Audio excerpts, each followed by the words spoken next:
Pronto, agora sim, gravando. Seja muito bem-vindo e muito bem-vinda ao nosso curso de Paralegal, o primeiro curso. Essa live aqui vai ficar gravada e todas as perguntas que vocês fizerem aqui, se eventualmente nós não conseguimos sanar dentro aqui do nosso prazo máximo de 2 horas, nós vamos também estender isso um pouquinho mais para as novas caixinhas de perguntas exclusivas para vocês lá no Instagram, né? Ó, caiu. Caiu aí? Aí, acho que voltou. Caiu, mas eu acho que voltou, né? Vocês estão me ouvindo bem aí? Tá tudo certo? Então tá. Então, se eventualmente dentro das nossas 2 horas aqui, infelizmente, nós não conseguirmos, né, tirar todas as dúvidas, depois a gente faz mais alguns momentos, né, e tudo mais. Eu queria falar com vocês aqui sobre o cronograma do nosso curso, tá? O que a gente já viu até agora, e quando eu abrir para as perguntas, nós vamos conversar sobre esses primeiros módulos, e depois também o que a gente vai falar um pouco mais à frente nos demais módulos, nas outras lives, tá?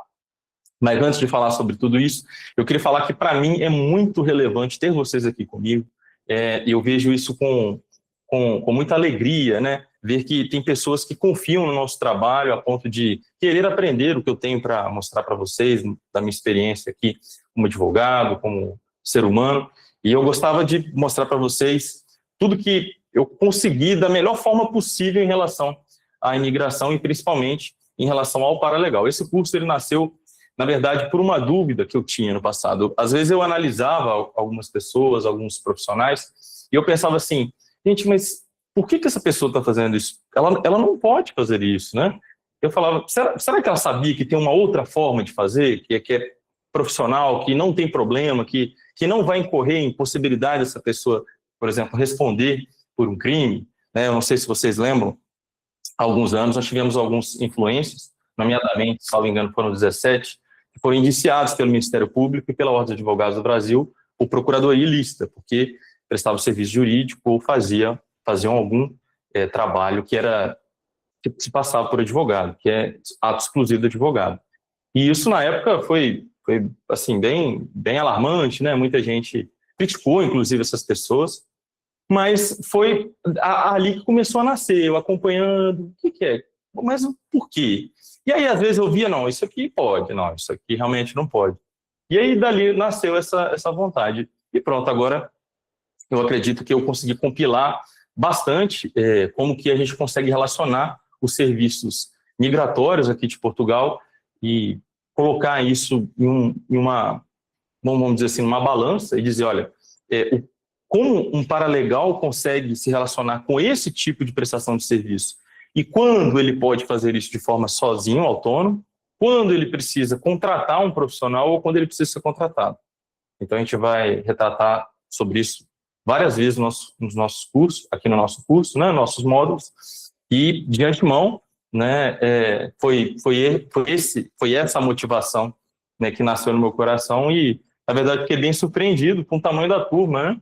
Na verdade, a gente bateu ali 217, mas tinha alguns retardatários que chegaram um pouco depois, né? Não, mas eu já tinha feito o meu cadastro, só faltou isso e tal, a gente estendeu ali até 239, que é o número atual de hoje. Então, para essa primeira turma, estou muito feliz em ter todos vocês aqui conosco, tá?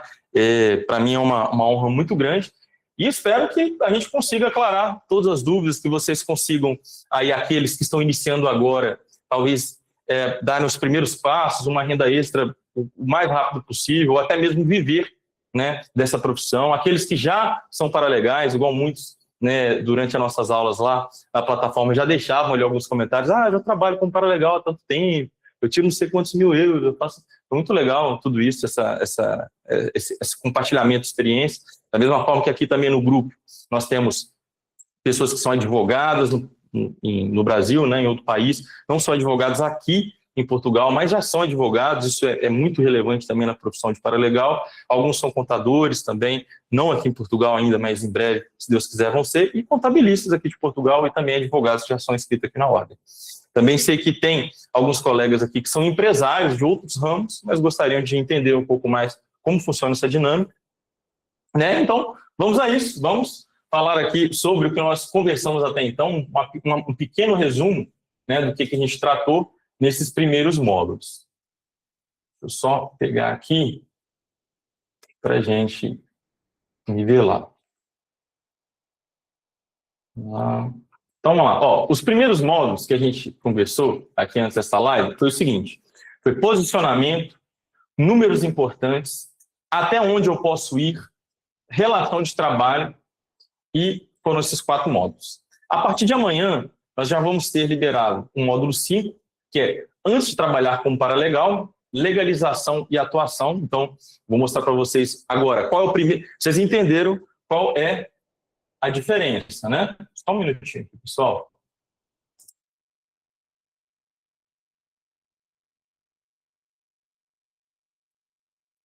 Deixa eu só tentar adicionar aqui, parece que deu algum probleminha. A tela está travando aí? Vocês estão conseguindo me ouvir? Está tudo certo? Certo.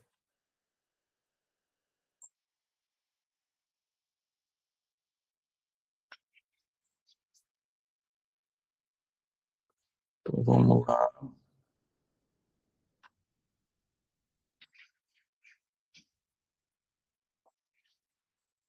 Joia. A maioria aqui está ok, então a gente continua.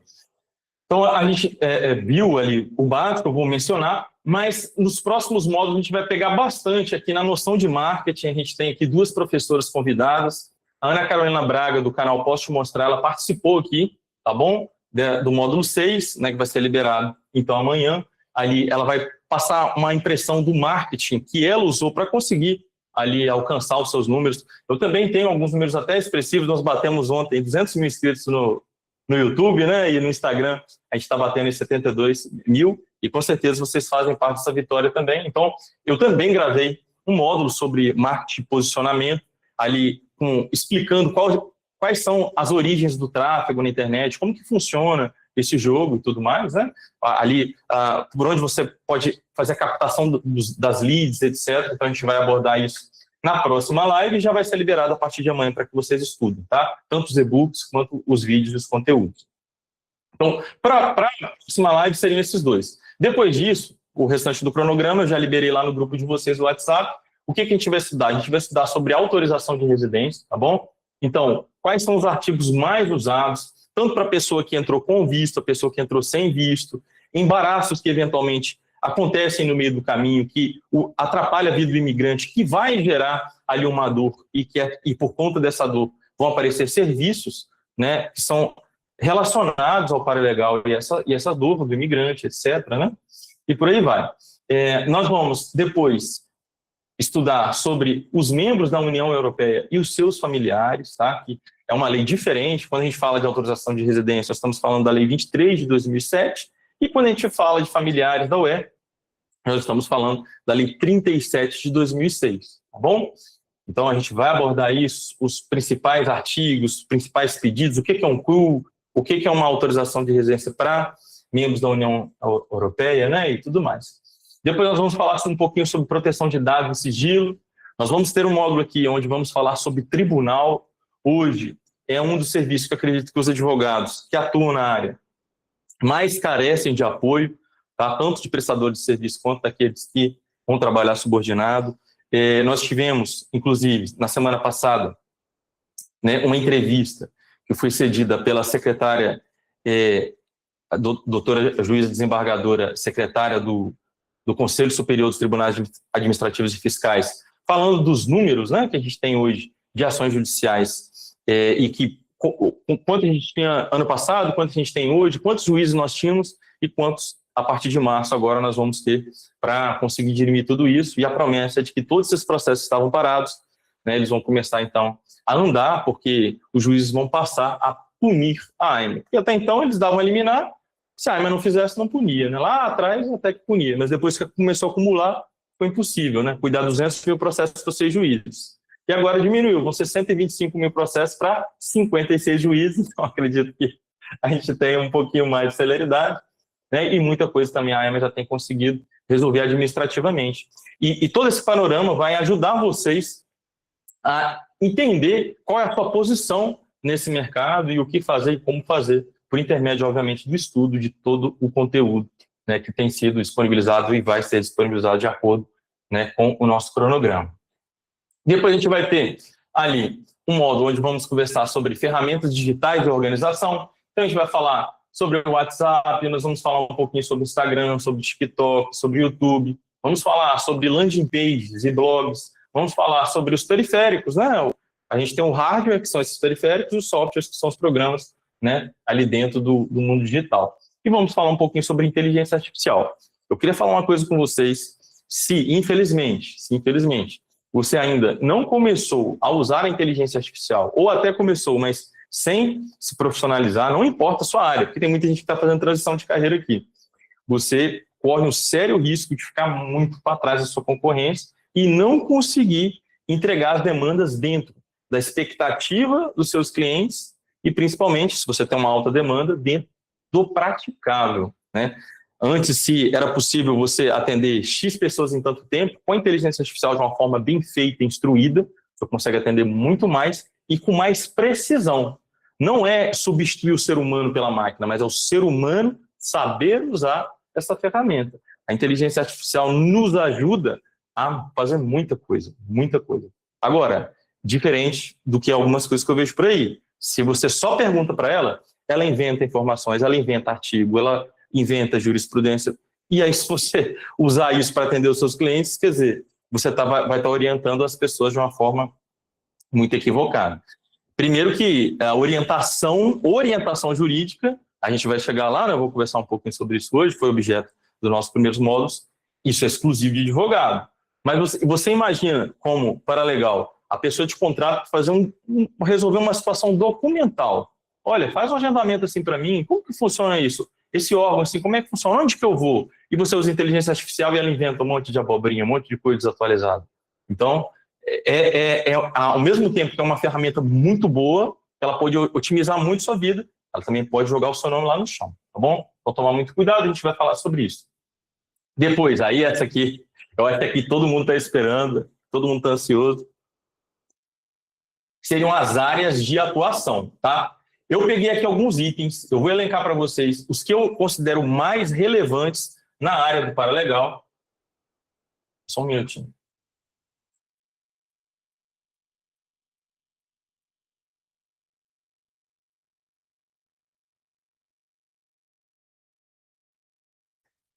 Tá. Parece que tem gente reclamando que a live está com um limite. Estranho, porque não era para ter essa limitação. Eu vou streamar aqui para os outros alunos, que vou streamar só para os amigos, né? Assim todo mundo consegue participar. Deixa eu ver aqui. E se eventualmente cair aqui, porque parece que já caiu de alguns, a gente consegue...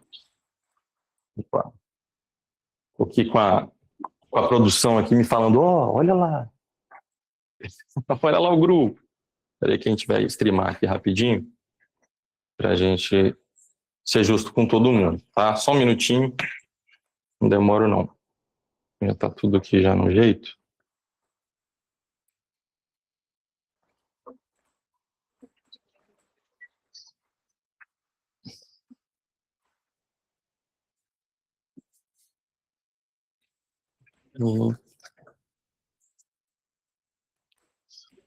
Vamos lá, que live é assim mesmo. Depois, quando estiver gravado, a gente corta toda essa atrapalhada aqui para quando você assistir de novo já está tudo bonitinho, tá bom?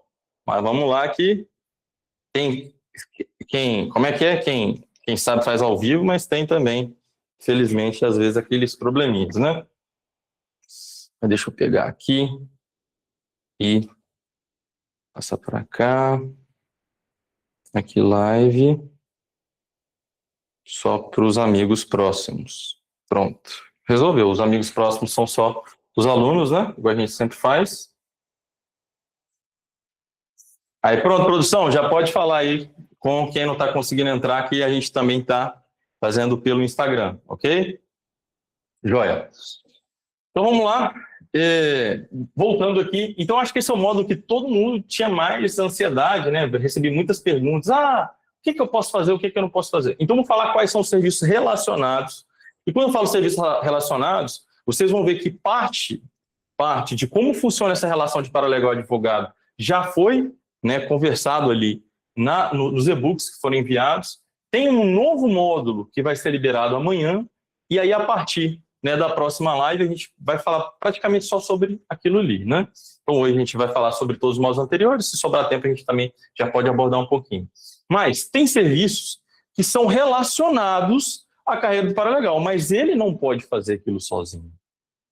Ele não pode fazer aquilo sozinho, porque a lei diz que não pode. E eu queria dizer o seguinte para vocês, eu não estou aqui para julgar ninguém, tá? Eu sei que tem gente que algumas das coisas que eu vou falar aqui já fazem, né? E tudo bem, e cada um, né, segue o seu destino, e quem sou eu para julgar? Eu não vou julgar ninguém, não vou tacar pedra em ninguém, mas eu tenho que ensinar da forma correta, tá bom? Tem que ensinar da forma correta. Ensinar, quando eu digo da forma correta, é com base no que o regulamento da Ordem dos Advogados prevê, na ordem no que os solicitadores prevêem, com base no que a Ordem dos Contabilistas prevê, né? É com base nisso, não é com base nessa, vamos dizer assim, nesse arcabouço jurídico, nessas leis, tá? É com base nisso. E, além disso, no que a interpretação da presidência destes órgãos entende.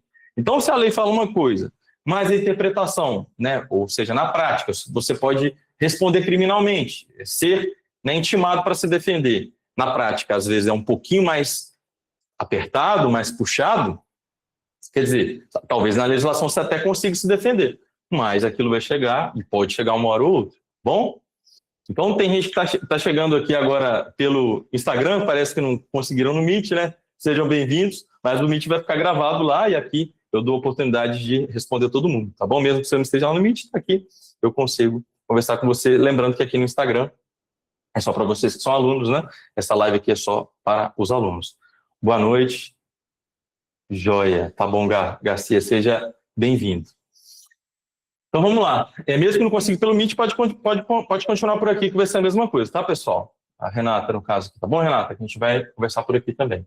Então deixa eu falar para vocês a lista, então, das atividades que eu acho que são as mais quentes, que o pessoal mais procura. Então a gente tem aqui, ó, o paralegal, ele pode ajudar pessoas a fazer a questão ali do passaporte. Se a pessoa está no país de origem dela, tem pessoas que não conseguem entrar no site da Polícia Federal para emitir documento, para fazer um agendamento, ou tem dúvida, ou tem insegurança. E ela pagaria uma pessoa para auxiliar a fazer isso. Não precisa ser advogado para fazer isso. Orientar a pessoa a fazer, ou entrar... Bom, você permite que eu faça para você a solicitação? Permito. Pronto. Não precisa de procuração. Você está fazendo para a pessoa, auxiliando a pessoa. Isso não fere deontologia, isso não fere artigo nenhum no mundo, nenhum, tá? Nem no Brasil, nem em Portugal, e acredito que eventualmente outros países não, tá? Então, auxiliar a pessoa a solicitar o passaporte é sim algo que o paralegal pode fazer sozinho, por exemplo.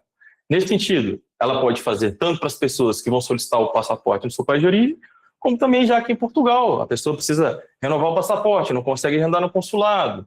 Qual que é a jurisdição do meu consulado? Como que pede? O que solicita no portal? E esse outro documento que eles estão pedindo, como que eu consigo? Tá? Então, isso é despacho documental. Isso não tem dificuldade nenhuma. Mas aí depois tem um outro aqui, por exemplo, aqui, ó, TB4, sedã, né? Pronto. Esse aqui, que é esse seguro de saúde desse convênio aqui, Brasil, Itália, Portugal e Cabo Verde. Como é que funciona isso aqui? Será que precisa ser advogado? Não, pessoal. Então, eu vou só elencar todos, porque a gente vai ter um módulo só para conversar sobre isso, mas o que eu queria trazer, que eu acho que é uma dúvida geral, para a gente já sanar aqui, é o seguinte: tudo aquilo que é possível ser feito sem procuração, sem consulta jurídica, que não precise de uma interpretação jurídica, ou seja, uma orientação, precisa de uma análise, de uma anamnese, tipo assim, ó, eu preciso ler a legislação para orientar essa pessoa, eu preciso que essa pessoa me passe uma procuração para que eu faça algo por ela. Existe alguma proibição na lei ou dispositivo claro que quem só pode fazer isso é advogado? Se você fez essas perguntas, e essas perguntas a resposta é não. Não tem isso. Então, se não, você pode fazer, tá? Por quê? Se a própria pessoa pode fazer, não é algo que ela esteja te passando, outorgando poderes. Isso é prerrogativa de advogado. Uma procuração que outorga poderes para que você represente uma pessoa. Pelo menos aqui em Portugal, é assim que a ordem entende, tá? Então, no caso do PB4, não precisa disso, você mesmo pode solicitar ajudando a pessoa, né? E pode ser tanto orientando, ela printando a tela e mostrando para você, porque alguns vão ter esse receio de passar as credenciais, quanto pode ser também passando as credenciais, desde que você faça um contrato. E é importante que você faça esses contratos para te resguardar. A gente vai chegar ali, depois, no final do curso, a gente tem um módulo só com minutas de contratos, tá? Que são importantes. Eu acho que isso é o mais importante, é você se regularizar, se formalizar, tá? Então, aqui, você faz um contratinho, né, dizendo, olha, que vai auxiliar ele a fazer isso, aquilo, outro, mas que ele se compromete a alterar a senha, né, em X dias, que você não se responsabiliza caso né, caso essa senha seja extraviada por ele, etc. Que assim você está um pouco mais resguardado. Eu não gosto muito, né, de pegar a senha de cliente, mas já tive que fazer isso, e olha, como advogado, pegar a senha às vezes para entrar no e-mail, porque, olha, eu vou ser bem sincero com vocês, tem gente, pessoal, que a pessoa ela tem dificuldade de ler. A pessoa tem dificuldade de ler. Algumas pessoas são semi-analfabetas. Tem dificuldade de escrever, de interpretar texto, de entender o que eu estou falando no vídeo. Mas essa pessoa é uma pessoa que ela tem direitos, como todos os outros. Ela tem direito de ir e vir, ela tem direito, né, de usufruir, né, de uma viagem, ela tem direito de migrar, por que não? Então, assim, eu estou te falando algo que pode e vai acontecer durante ali o seu trabalho. Então, é uma dica, tá? Mas aqui eu dei 2 exemplos, né, de documentos que podem ser feitos com vocês assim, tranquilo. Agora, alguns que eu vou falar aqui, eles são questionáveis, tá? Questionáveis, e outros, com certeza, não. Bom? Então, eu vou falar aqui o nome de vários, né? Não vou me alargar em todos, mas são assuntos que nós vamos abordar, então, no curso. Então, a gente vai abordar a questão do passaporte, do PB4, do NIF, nós vamos abordar a abertura de conta bancária, como promotor bancário, como consegue esses credenciais, como que você se credencia ao banco, visto de residência, correspondente imobiliário para empresas de relocation ou empresas que trabalham no campo, né, imobiliário de forma geral, né, corretoras, etc. O que é o correspondente? O relocation ele fechou um contrato aqui com o cliente, e só que a central dele fica em Lisboa, ele não está em todo Portugal. Ele liga para você, que é paralegal, que está aqui no norte, que pronto, está no Algarve, está no sul, não importa onde você esteja. Ele fala, olha, eu preciso que você vá em tal lugar e filme a casa para mim. Você faz essa diligência para mim? Faço. Eu te pago tanto. Pronto. Então, isso também é uma possibilidade. Então, são muitos. Vocês vão ver que tem muitos serviços que dá para fazer com essa questão aqui de ser paralegal. Então, nós temos correspondente de serviços essenciais, levantamento de alguma situação, buscar algum documento, despachar um pacote. Você consegue enviar uma carta para mim? Não sei nem enviar uma carta. Né? Consegue fazer isso? Pronto, isso. Você também pode ajudar pessoas a fazer isso. E pode parecer que as pessoas não pagariam. O que alguém pagaria para enviar uma carta? Mas aqui em Portugal a carta é um documento muito importante e você pode ter certeza que tem muita pessoa que está disposta a pagar para você enviar uma carta. Bom? Uma carta. A jornada geral do imigrante, né? Desde o início, ele antes às vezes de vir para Portugal e tudo mais. A pesquisa genealógica, esse aqui é muito forte, esse aqui não precisa ser advogado, tá? Na verdade, é uma profissão que talvez é um pouco mais valorizada no sentido da titulação para quem é formado em história, tá? Porque faz um pouco mais parte disso, estudar a história, né, das famílias, mas não tem nenhuma obrigação, nem no Brasil nem em Portugal, e acredito também que nem em outro país, que uma pessoa possa fazer esse trabalho de serviço de genealogia. Inclusive, hoje nós temos ferramentas que facilitam muito esse trabalho. Às vezes, pode ser que algum cartório solicite uma procuração pública, e para conseguir uma procuração pública no passado, antes do advento, né, da internet estar mais ali avançada, era mais complicado. E hoje a gente tem token de assinatura,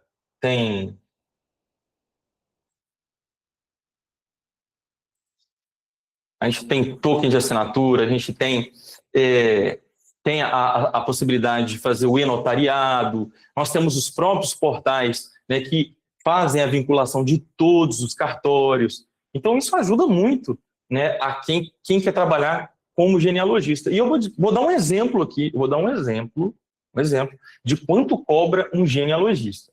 Mas eu já te digo, de tudo que eu falei até aqui agora, é porque essa aqui chama atenção, né? Chama bastante atenção. Ó, essa aqui, ninguém se arrisca a fazer, a cometer um crime de procuradoria ilícita passando por advogado, né?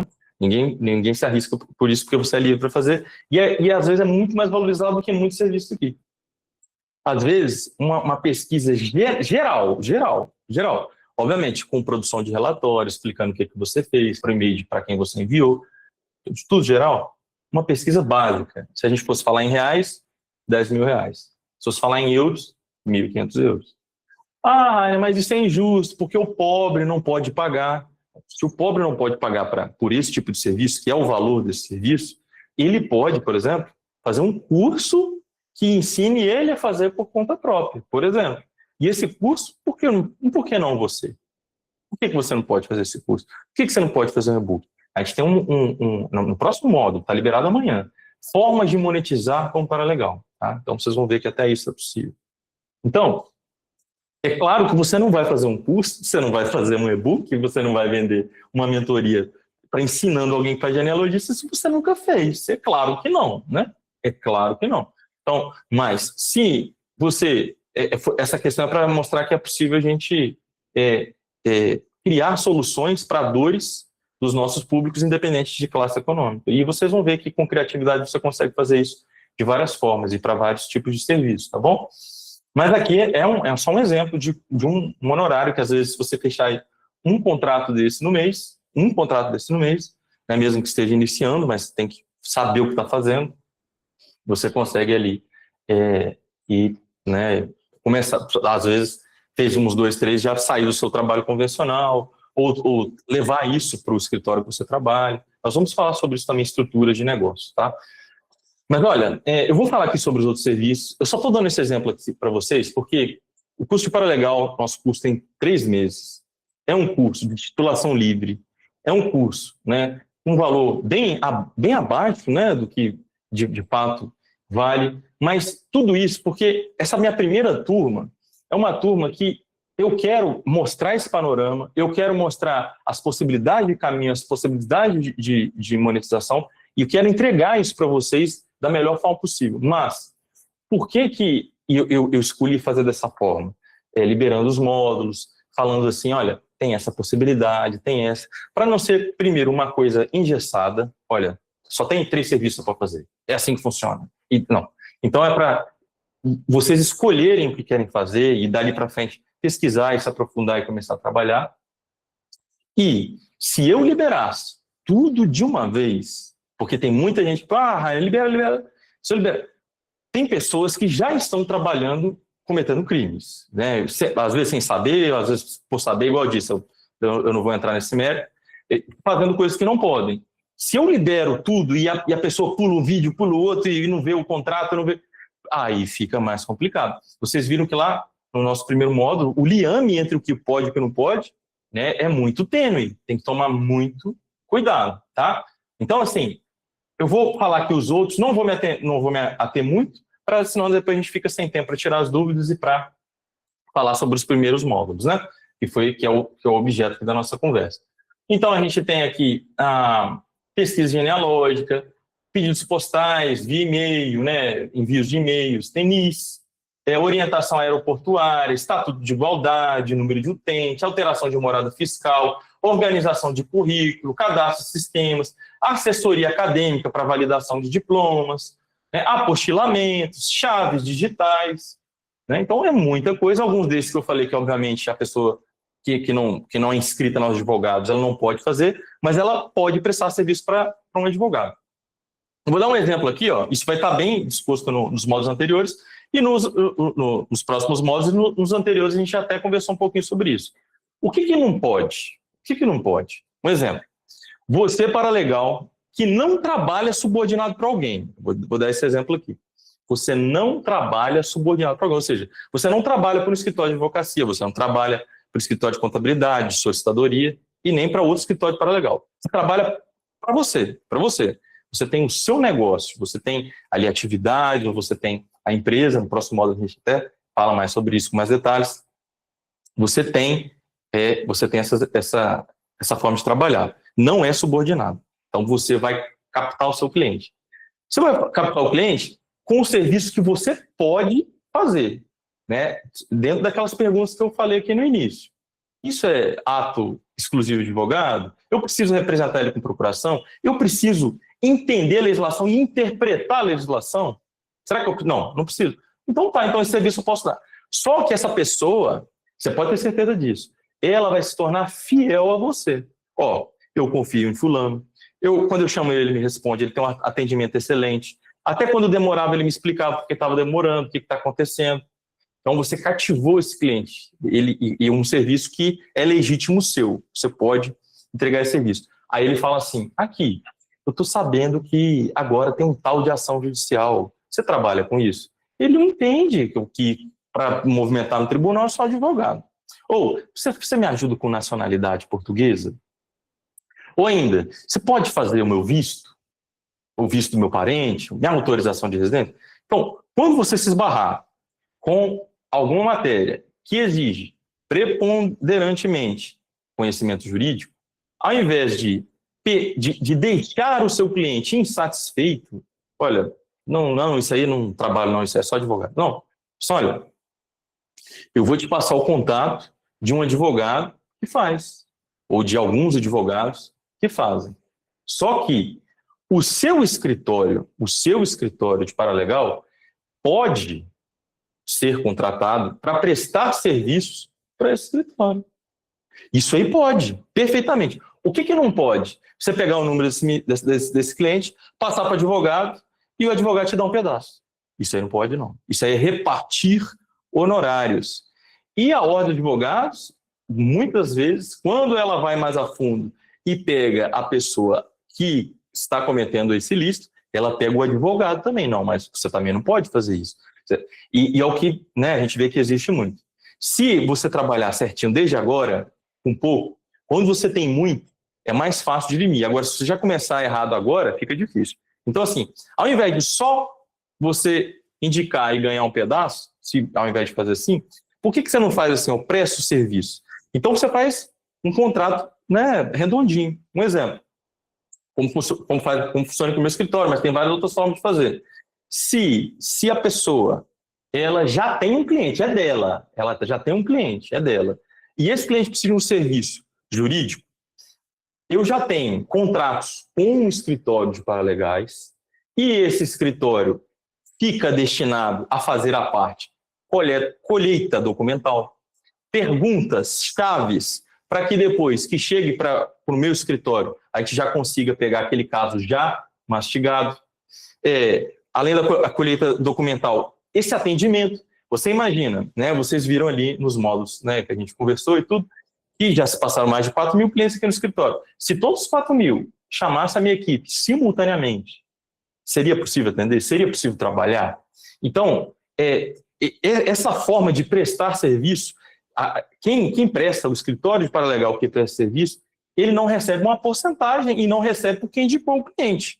Na verdade, não só pelo aquele cliente que eventualmente entra em contato com o escritório de advocacia, mas qualquer outro que talvez ali o outro escritório não dá conta, você não está dando, o advogado pode te contratar para que você faça isso, te pagar uma remuneração fixa, ou pacote mensal, ou semanal, tem várias formas, né, de se fazer isso.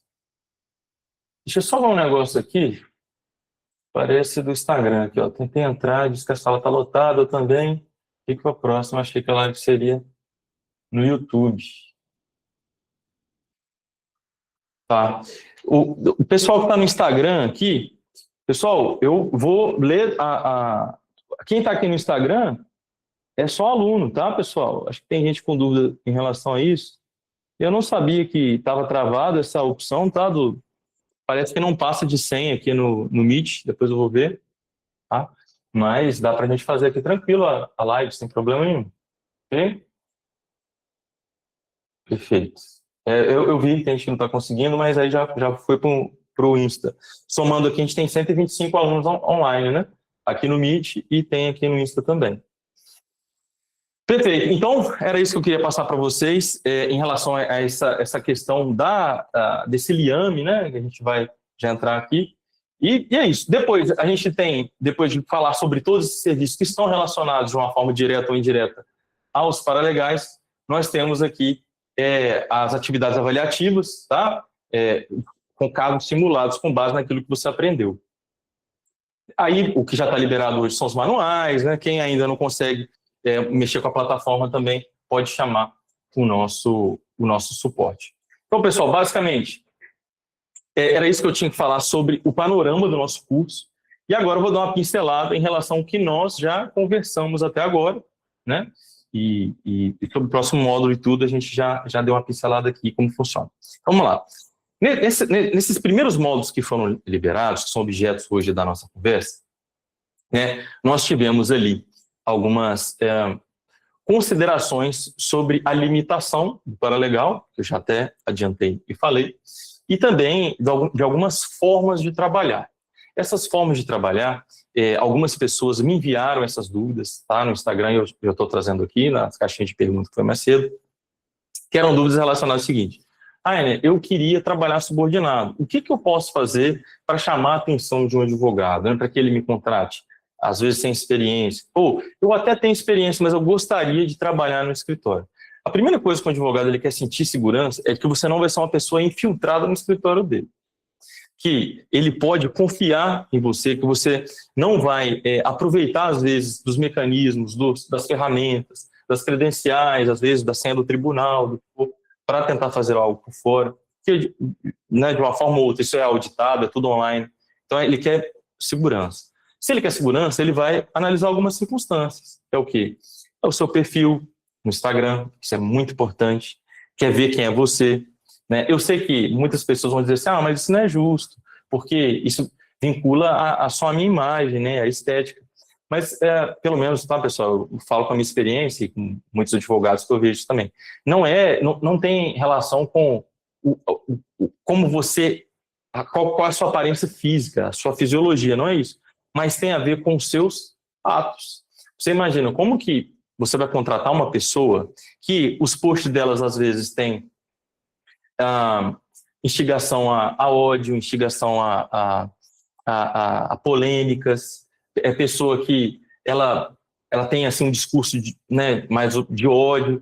É difícil você contratar essa pessoa, porque, de uma forma ou de outra, quando essa pessoa ela trabalha para você, ela fala que trabalha no seu escritório, isso acaba vinculando a sua imagem. Então, a primeira coisa é tratar da sua imagem. Segunda coisa, no seu currículo, é dizer ali o que você já tem de experiência e, se você não tem, qual que é a sua pegada, a sua vontade, né, de crescer no escritório, que você é uma pessoa de fácil comunicação, né, que aprende muito rápido, que já consumiu muito conteúdo, no nosso caso aqui, né, fez um curso de paralegal e que estudou sobre isso vai estar no certificado de vocês, né? Mas você pode pôr no diploma. Então, noções básicas de atendimento, de WhatsApp, como funciona o tráfego pago, o que é uma lead, tudo isso é muito relevante. Se chega um currículo para mim que é muito menos técnico, no sentido de, eu tenho bacharel nisso, mestrado naquilo, mas, olha, eu sei fazer isso, já fiz assim, assado, né? E tenho noção disso, aquilo outro. Pronto, coisa simples. Pelo menos para mim, faz muito sentido. Agora, pode ser que exista alguma posição que exija algo mais. Eu não sei se vocês sabem, tem o IAP-MEI, tem algumas outras circunstâncias aqui em Portugal, que são fomentos para que as empresas consigam contratar pessoas altamente qualificadas sem gastar. Ou seja, é o governo que vai pagar. E aí é por isso que, às vezes, alguns cargos eles exigem mestrado, doutoramento e tudo mais. Agora, para entrar num cargo de paralegal, não existe nada. Na verdade, vamos dizer assim, materialmente falando, diploma, nada disso. Porque, na verdade, essa profissão não é regulamentada em Portugal. Essa profissão não é regulamentada, então é o quê? É uma questão prática, de conhecimento. Se você já é advogado, já é contabilista, isso conta, sim. Mas eu queria falar que algumas pessoas estão se sentindo seguras. Mas eu estou começando, será que eu vou conseguir?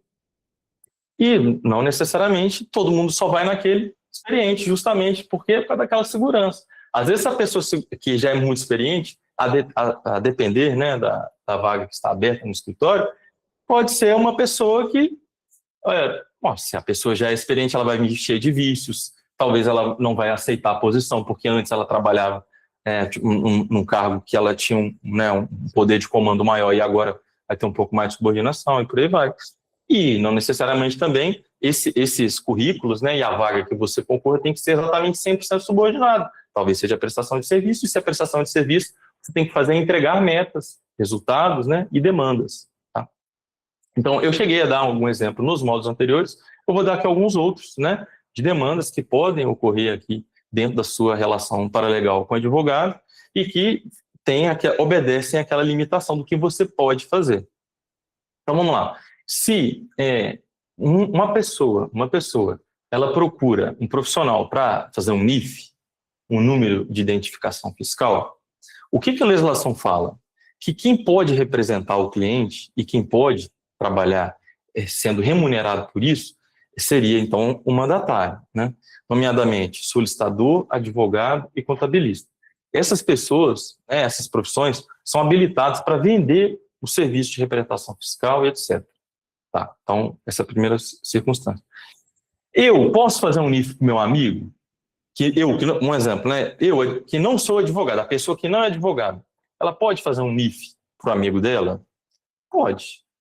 Desde que seja a título gratuito, para um familiar, para um amigo, tudo bem. Eu posso vender esse serviço? Né? Aí, vamos lá. Eu tenho ciência aqui de alguns casos de pessoas que chegaram a fazer 2, 3, 4 mil NIFs. E às vezes essa pessoa fazia o NIF de uma forma que nem pode. A pessoa nem estava no Brasil, quem solicitou para fazer o NIF, né? Então o paralegal que estava aqui em Portugal, às vezes recebia o contrato de fora, a pessoa ainda estava no Brasil, estava na África, acontece muito na África, muito nos países indo-hispânicos, entrava em contato online tudo e fazia o NIF para a pessoa, só que passava ali um tempo, essa pessoa fazia uma manifestação de interesse, na época que ainda podia, e trocava o domicílio fiscal dessa pessoa que está fora para a casa dela. Então, isso é para vocês entenderem, olha só, como que só a prática, às vezes, sem o conhecimento da legislação, pode ser algo muito perigoso. Então, aqui cometeu vários ilícitos. Primeiro que, para você ter um domicílio fiscal, né, dessa forma, a pessoa se emancipando do representante, ela teria, se fosse fazer assim, né, ela teria que estar aqui em Portugal, né, para se emancipar, ou seja, tirar o representante fiscal e o NIF, então, ficar tão somente com ela. Agora, se a pessoa está fora, você fazia, às vezes, uma questão assim, falsa, um documento falso, uma manifestação de interesse falsa, só para colocar no portal das finanças, fingindo que essa pessoa está aqui. Ou ainda, a pessoa não está aqui, ela está fora, e você seria o representante dela, para o domicílio fiscal dela na sua casa, não o domicílio fiscal dela no Brasil. Muitas pessoas fizeram assim, misturaram, alguns já aqui, outros não, e colocavam tudo na casa de uma pessoa só. Aí a pessoa tinha lá 2 mil NIFs, tinha 300 representações fiscais, tudo numa casa, como se 300 pessoas estivessem morando com ela. Não é um escritório, é como se tivesse basicamente isso, né? Então, assim, existe interpretação para entender? Não é morando, é só uma prestação de serviço. Mas uma pessoa singular poderia prestar esse serviço? Ou uma pessoa que só abriu atividade poderia prestar esse serviço? Então, eu dei vários exemplos aqui, vocês vão entender um pouco mais sobre o NIF, como funciona, e etc., né, quando chegar no momento, mas só para vocês entenderem que, às vezes, a falta de conhecimento, ou até mesmo o conhecimento mais mal aplicado, ele traz muitos problemas. E esses questionamentos que eu estou fazendo foram as finanças que fizeram a pessoa, tá? A pessoa respondeu, né, civilmente, respondeu criminalmente também, falsidade ideológica, etc.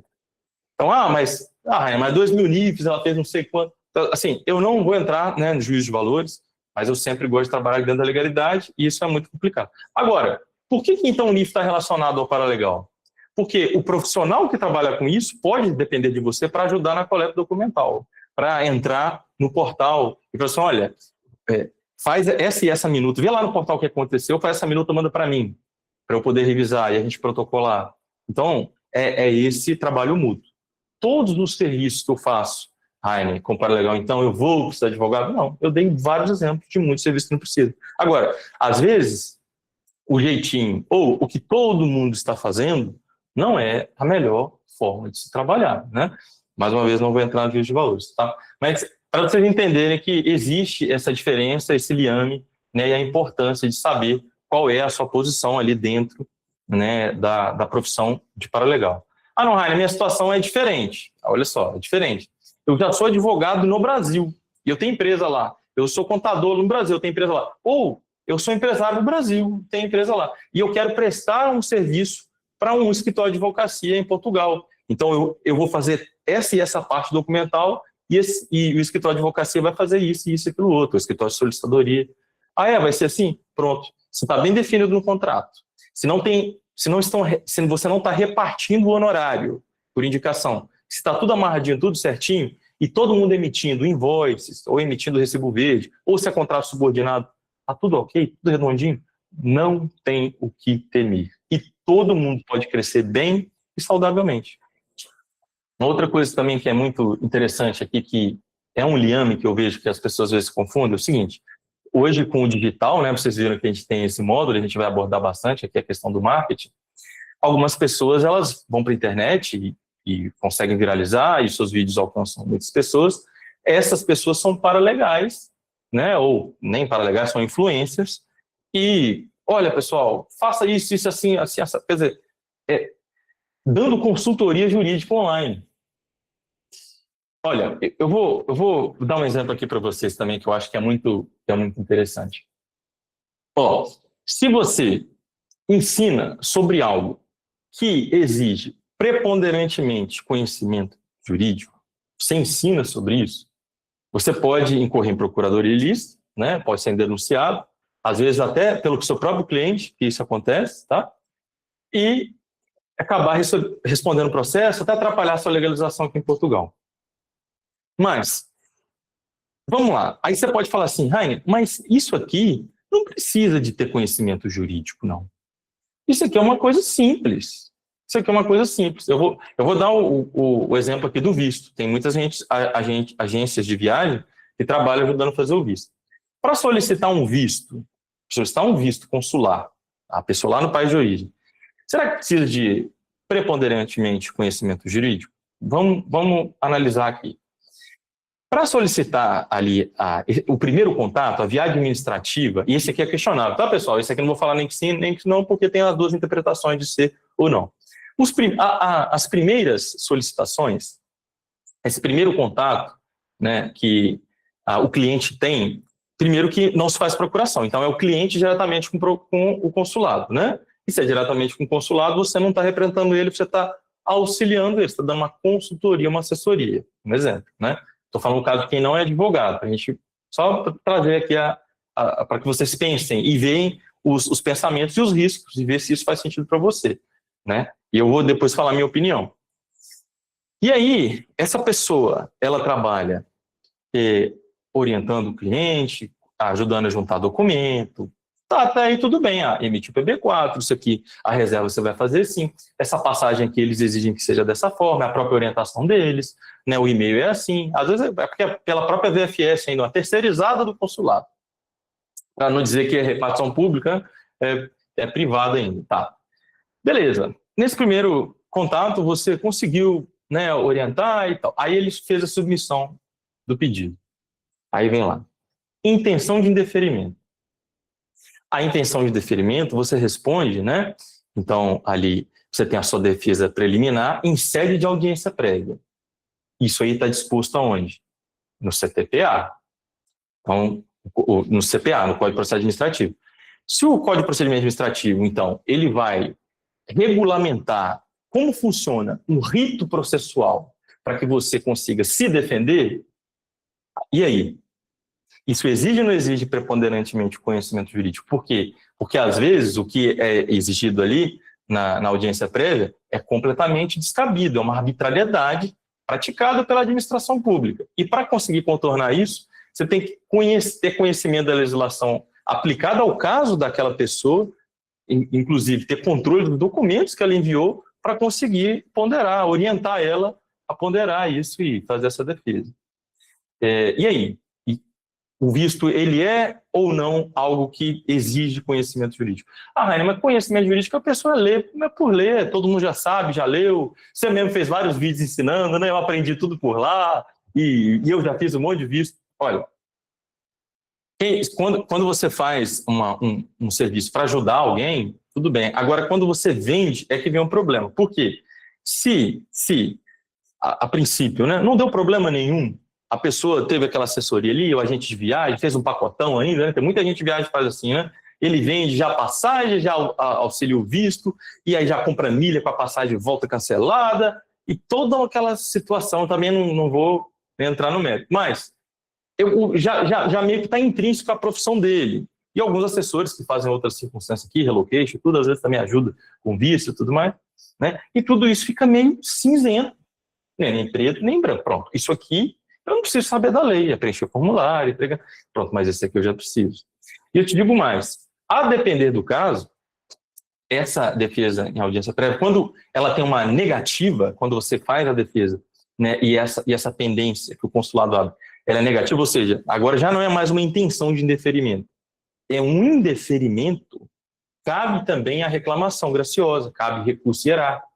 Isso são peças procedimentais que exigem preponderantemente conhecimento jurídico. Mas é só pegar umas minutas lá e passar para o cliente. Mas isso aí é irresponsabilidade. Por quê? Precisa de conhecimento técnico, né? O que é um princípio jurídico? Quais são os princípios gerais? Quais são as fontes do direito? Sabe o que é analogia? O que é as fontes primárias, secundárias, terciárias? Sabe o que é consuetudo? Como é que se aplica isso? E as técnicas de convencimento? Como que eu tiro a atenção de uma coisa? Pronto, isso é uma parte da advocacia, entende? Então, assim, a minha opinião em relação a tudo isso, né, é que, mais uma vez, em não julgar o que a pessoa faz ou como ela faz, deixa de fazer, né? O meu papel aqui como professor é ensinar o correto, e ela sempre deve buscar por fazer as coisas dentro da legalidade. Se às vezes você está me ouvindo aqui, você já tem uma empresa estruturadíssima, você está muito bem, tem 100, 200 clientes por mês aqui, e está aqui no meu curso, eu fico muito feliz, né? Às vezes você já está fazendo isso, você pode chegar agora, Rainer. Eu nunca parei para pensar assim mesmo, e eu já vi, e realmente às vezes fecha um cerco, eu estou com medo de ser punido. Eu não estou querendo impor medo em você, e também não vou dizer também que é a bambu, e isso aí uma hora pode dar ruim, mas pode ser que nunca dê. Mas a minha opinião é que, se você faz algo já há muito tempo, é que você tenha um advogado na sua estrutura, de alguma forma. Você tem que se resguardar no sentido de, olha, vou prestar serviço. Isso aqui quem faz é o advogado. O seu contrato é com a minha empresa até certo ponto. Depois disso, já não é com a minha empresa mais. Você tem que fazer o contrato com o advogado. E esse advogado tem um contrato com você para a questão da prestação de serviço. Mesmo porque, às vezes, é muito mais simples também de entrar em determinada fase do processo, porque quem ficou responsável pela parte de coleta de documento, etc., foi você. Isso, pessoal, pode fazer muito sentido para advogados que têm uma alta demanda e pouco sentido para aqueles que têm pouquinho. Se o advogado tem pouquinho cliente, ele vai fazer tudo. Alguns vão querer fazer tudo. Eu faço o contrato, eu atendo o telefone, né, o telemóvel, eu falo pelo WhatsApp, eu mesmo posto, eu respondo às redes sociais, eu que faço a questão da minha tributação, é eu que olho isso, eu que olho aquilo, até uma hora que dá burnout, mas se tem pouquinho cliente, dá para fazer. Agora, depois de um determinado momento, não dá mais. E você, como paralegal, vai ser a mesma coisa. Você começa pequenininho, às vezes com 2 clientes, é uma renda extra, aí o pessoal vai te conhecendo, você vai crescendo, vocês viram ali os números. Tudo que eu falei aquilo ali é embasado em dados estatísticos, né? E é por isso que a gente tem até um partido aí, não preciso falar nome, né? Muitos aqui já sabem, que tem medo. Pronto, mas já quase 15% da população já é imigrante, né? Não é isso tudo, mas na prática sim, porque legalizado é 10. Os semi-legalizados, né, que por culpa deles, às vezes ainda não se legalizaram, chega para uns 15, mas cada um tem um familiar. E que no seu... Então, é muita gente, é muita coisa. Então, é a fatia do mercado, como você vai se posicionar, qual serviço você vai fazer, isso é liberdade sua. Isso foi objeto ali do nosso módulo, quando eu falei assim, como é a minha advocacia e como vai ser a sua profissão de paralegal. E ninguém tem que te julgar. Eu não sou juiz, eu não sou polícia. Não é sua coleguinha. Não é aquele invejoso lá também, do outro canal que quer te prejudicar. Não. É você e a sua consciência, e saber trabalhar. Tem como trabalhar de forma correta e se resguardar o máximo possível, tá bom? Para tudo tem jeito na vida, menos a morte, né? Então, nós conseguimos, né, olhar por esse viés e trabalhar assim, até a minha limitação, a parte administrativa que eu posso fazer e, de fato, o jurídico, né, o advogado, que tem que fazer. Tomar cuidado com nomes como parcerias, porque não é parceria, é prestação de serviço. Eu presto serviço para o advogado tal, ou o advogado tal presta serviço para mim. Isso mesmo. Tem gente, às vezes, aqui que está me acompanhando que eu já conheço aqui, vejo a carinha, e é isso. A pessoa já tem uma empresa muito grande. Então, não, eu vou contratar um advogado para trabalhar para mim, ou para prestar serviço para mim, tá bom? Então, é só fazer direitinho, pessoal. Dá para trabalhar com a imigração, dá para trabalhar com tudo isso que eu falei, todos esses serviços relacionados, desde que a sua estrutura seja bem montada. Como eu disse, no final, ali nos últimos módulos, vocês vão ter acesso a minutas, mas não se prendam à minuta da forma como ela está, adeque ela à sua. Né? Entenda o jogo da internet, a gente vai liberar nos próximos módulos e tudo mais, tá? Vocês vão ver que isso vai mudar a vida de vocês. Sem a internet você não consegue angariar cliente, mas depois que você angariar cliente, você tem que trabalhar direitinho, não pode trabalhar na doideira, né? Ah, não tem experiência nenhuma, eu acho que é assim. Não, veja os vídeos, pesquise, né? Uma das coisas que eu falei, né, antes daqui de todos se matricularem, alguns vídeos, coloco sempre isso nos meus conteúdos, é que o importante é você gostar de ler e aprender. Se você criar esse gosto de pesquisar, já era. Tudo dá certo. Tá bom? Bom, é isso, basicamente isso. Vou abrir agora para perguntas de vocês, tá bom? Vou começar aqui aliás, para ser justo, eu vou olhar uma pergunta no chat do Meet e uma pergunta no chat do Instagram, tá? Uma pergunta de um lado e uma pergunta do outro. Joia? Então, vou olhar o chat aqui agora para a gente ser justo e ir respondendo todo mundo. Então, vamos lá. Eu vou fazer uma linha aqui e todo mundo que enviar abaixo dessa linha, né, eu vou ler e a gente vai responder. Tá bom? A mesma coisa aqui no Instagram. Eu vou fazer aqui uns pontinhos. Todo mundo que perguntar depois dos pontinhos, eu vou ler e vou respondendo. Ó, a Lene Book perguntou, eu consigo abrir atividades nas finanças ainda aqui no Brasil?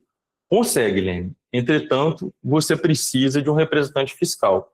E mais do que isso, você antes precisa de um NIF, tá? Que é o número de identificação fiscal, que também é aconselhável que faça com um representante fiscal, porque se eventualmente você conseguisse, por algum motivo, conseguir o NIF sem representação fiscal, depois lá na frente, para trocar o domicílio, você não consegue. Você teria que nomear um representante fiscal para trocar o seu domicílio fiscal, tá? Então, se você tem interesse de abrir atividade, você tem que contratar alguém para abrir o seu NIF, depois contratar alguém para abrir as suas atividades, ele sendo o seu representante fiscal. Vamos lá. Quem abre o seu NIF como representante fiscal, quem abre o seu NIF, ele, por não te domiciliar, ou seja, o seu domicílio ainda é no Brasil, ele não responde. Tem gente que acha que responde, fica com medo. Ele vai receber as suas encomendas e se eventualmente ele fosse notificado pela autoridade tributária aduaneira, né, pelas finanças, se tivesse alguma circunstância, ele poderia até dizer, não, olha, o profissional, o advogado, o solicitador, quando eu fiz aqui o NIF dessa pessoa, né, o domicílio fiscal dela é por lá, eu abri aqui, o meu contrato é assim, e se não conseguisse reverter, o ideal é que tivesse um contrato para poder fazer a reversão, né, e recuperar o valor que eventualmente recebeu de coima ali das finanças. Mas, via de regra, não recebe. Agora, a partir do momento que você domicilia alguém, então o seu representante te domicilia, seja a sua atividade ou você como pessoa singular, aí já fica mais sério. Aí ele responde também em consórcio com você, todas suas comas, suas dívidas. Não troquei o domicílio, ainda mais agora trocar as regras. Não troquei o domicílio, trabalhei 6 meses, voltei para o meu país de origem, e aí não declarei meus impostos, não declarei foi nada, eu não estava isento de IVA na minha atividade, ou até mesmo com prestação de serviço, eu não estava isento de pagar imposto, mas vou ter que pagar 25% porque não troquei meu domicílio. Então é toda uma arapuca que acontece, que quem abre pode acabar sofrendo. Então, assim, existem sim esse tipo de serviço, você pode fazer, né, mas tem que achar um profissional sério e que, né, te deixe claro como vai funcionar a questão da recepção dos documentos da sua empresa, tá?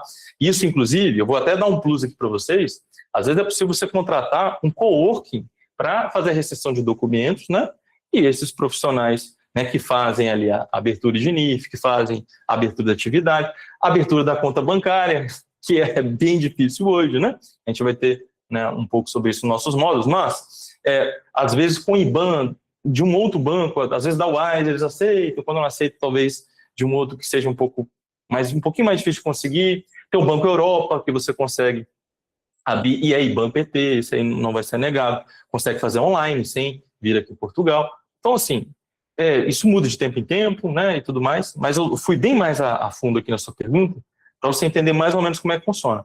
Mas, de forma objetiva, tá bom? É, sim, super possível você conseguir abrir suas atividades ou abrir uma empresa, mesmo nunca vindo aqui em Portugal, sem problema nenhum. Flávio Oliveira, fale sobre o NIS. O que é sobre o NIS, Flávio? Você consegue melhorar aqui a pergunta? Com certeza a gente vai falar sobre isso. Uma pergunta, professor, já ocorreu a seleção dos artigos da primeira tarefa? Não, Cláudio. Nós vamos analisar todos os artigos e todos os currículos até um dia antes da última live, tá bom?